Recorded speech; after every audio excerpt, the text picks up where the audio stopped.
శ్రుత్వా పితామహేన ఉక్తం వాక్యం కాల సమీరితం రాఘవ ప్రహసన్ వాక్యం సర్వ సంహారం అబ్రవీత్.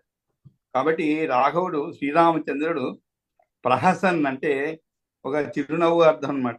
ప్రహసన్ అంటే అంటే చిన్నగా నవ్వుతూ ఆయన ఈ విధంగా చెప్పాడు. ఎవరితో?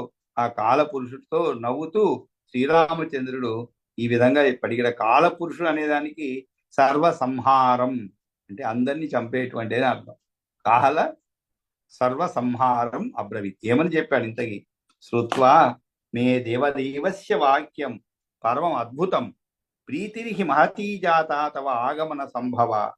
కాబట్టి ఆ సందేశం వినటం వల్లనే కాకుండా నీవు ఇతరకు వచ్చుట వలన కూడా, ఎందుకంటే సందేశము బ్రహ్మదేవుడికి సందేశం నేరుగా ఇతని ద్వారా పంపవలసిన అవసరం లేదు, కానీ పంపాడు కాబట్టి ఆ సందేశము విన్నంత సంతోషం కలిగినది.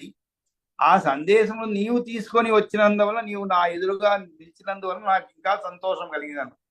కాబట్టి ప్రీతిరిహి మహతీ జాత తవ ఆగమన సంభవ. అంతేకాదు, నా యొక్క కార్యము ఏమిటి? త్రయాణామపి లోకానాం కార్యార్థం మమ సంభవ. నీకు ముల్లోకముల యొక్క కార్యములను నిర్వహించడే నా అవతార లక్ష్యం అన్నమాట. అంతేగాని ఇక ఇక్కడే ఉండటానికి, అంటే దీని అర్థం ఏమిటంటే నేను ఎత్తినటువంటి అవతారం యొక్క లక్ష్యం నెరవేరినది కాబట్టి, నా అవతార లక్ష్యమును నేను ఎతరు నెరవేరిది కాబట్టి, నేను ఎతరు నుంచి భద్రం తేయస్తు గమిష్యామి యత ఏహ ఆగత యత ఇహ అహం ఆగత. అత ఇహ ఆగత అంటే అత ఏవ ఇహం ఆగత, సారీ అత ఏవ అహం ఆగత అంటే నేను ఎతల నుండి ఇక్కడికి వచ్చానో ఆ లోకమును కంటే అనగా వైకుంఠమునకే చేరుదును అని చెప్పి ఈ కాలపురుషుడితో శ్రీరామచంద్రుడు చెప్పడము. తర్వాత హృద్గతో హియసి సంప్రాప్తో నమే తత్ర విచారణ. సర్వసంహారమైనటువంటి కాలపురుష, ఇంతకుముందు నా మనస్సులో నేను అనుకుంటున్న విధముగానే బ్రహ్మదేవుడు నిన్ను నా కడకు పంపెను. హృద్గతో హియసి సంప్రాప్తో నమే తత్ర విచారణ.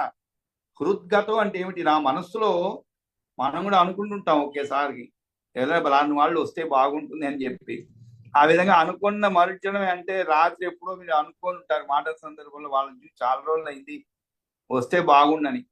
కాబట్టి మీరు పొద్దున్న నిద్ర లేచి కాఫీ తాగుతారు, లేదు ఇంత లోపల వచ్చేస్తారు వాళ్ళు. ఒకసారి జరుగుతూ ఉంటుంది. మనం ఎవరి గురించి తీవ్రంగా ఆలోచిస్తూ ఉంటామో వాళ్ళు వచ్చి మన ఎదురు నిలబడటం అనేది అనేక సందర్భాల్లో జరుగుతూ ఉంటుంది. లేదు మనం ఎవరి గురించి అనుకుంటామో వాళ్ళ